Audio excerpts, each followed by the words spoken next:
परम सत्कार योग गुरु प्यारी सात संगत जी, राधा स्वामी जी।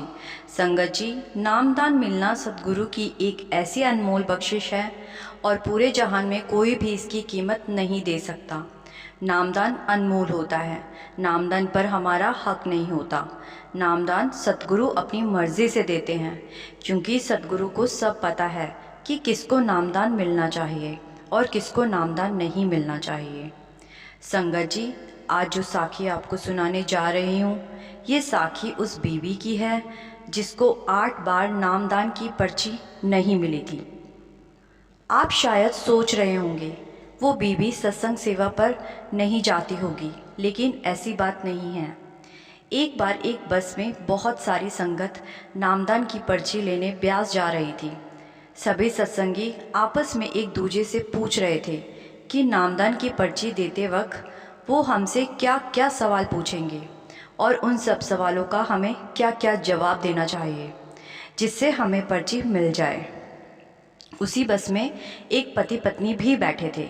वो दोनों कुछ बोल नहीं रहे थे, बस पति उन सब की बातें सुनकर मुस्कुरा रहा था। एक सत्संगी ने उनकी ओर देखा और राधा स्वामी बुलाकर बड़ी हैरानी से उनसे पूछा, भाई जी, आप हंस क्यों रहे हैं?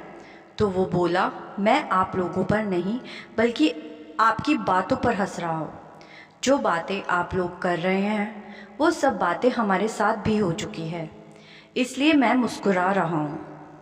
उन्होंने बताया, जब हमारी शादी हुई थी उस वक्त मैं बहुत शराब पीता था और मांस मछली खाता था, लेकिन शादी के बाद मेरी पत्नी के बार बार कहने पर मैंने शराब और मांस खाना छोड़ दिया, क्योंकि मेरी पत्नी सत्संगी थी और सत्संग सेवा में नित जाती थी, लेकिन मैं कभी सत्संग सेवा में नहीं गया था।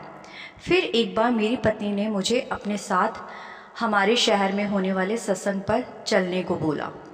मैं उसके साथ जाने को तैयार हो गया और मैं भी उसके साथ कभी कभी सत्संग पर जाने लगा, लेकिन मैं कभी डेरे नहीं गया था।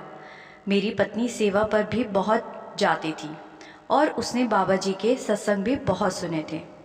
मेरी पत्नी सतगुरु से नामदान लेना चाहती थी, लेकिन वो चाहती थी कि हम दोनों एक साथ नामदान लें, और उसने मुझे इसके लिए राज़ी भी कर लिया और हम दोनों पर्ची के लिए एक साथ गए।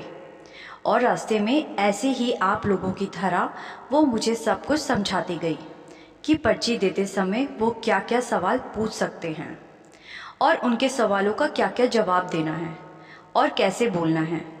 फिर कुछ समय के बाद हम दोनों नामदान की लाइन में लगे तो हम दोनों अलग अलग हो गए। मुझे नामदान की पर्ची नहीं मिली, लेकिन मैंने सोचा कि मेरी पत्नी को तो नामदान की पर्ची ज़रूर मिल ही गई होगी। उसके कुछ देर बाद जब मेरी पत्नी मुझसे मिली तो उसका जवाब सुनकर मैं हैरान था। वो बोली कि उसे नामदान की पर्ची नहीं मिली। मैंने सोचा, मुझे तो नामदान की पर्ची नहीं मिली, मैं समझ सकता हूँ, लेकिन मेरी पत्नी को पर्ची क्यों नहीं मिली? फिर उसने बस में बैठी संगत को बोला। हमने फिर कोशिश की और मुझे तीसरी बार में पर्ची मिल गई, लेकिन मेरी पत्नी को 8 बार में भी पर्ची नहीं मिली। फिर 9वीं बार जाकर इसे नामदान की पर्ची मिली। संगत जी, मैं आप सबकी बातें सुनकर इसलिए मुस्कुरा रहा था कि हम चाहे जितनी भी चतुराई कर ले, जितनी चालाकियाँ कर ले, जितनी भी तैयारियाँ पहले से कर ले, नामदान सतगुरु उन्हीं को देते हैं जिनको वो देना चाहते हैं। ये ज़रूरी नहीं है कि हमने बहुत सेवा की हो, बाबा जी के बहुत सारे सत्संग सुने हों, इसलिए नामदान पर हमारा अधिकार हो गया और हमें नामदान मिल ही जाना चाहिए। संगत जी, ये तो उस सतगुरु की मौज है, वो किसको नामदान देना चाहते हैं और किसको नहीं। हमें तो केवल भिखारी बनकर जाना चाहिए उसके दर पर।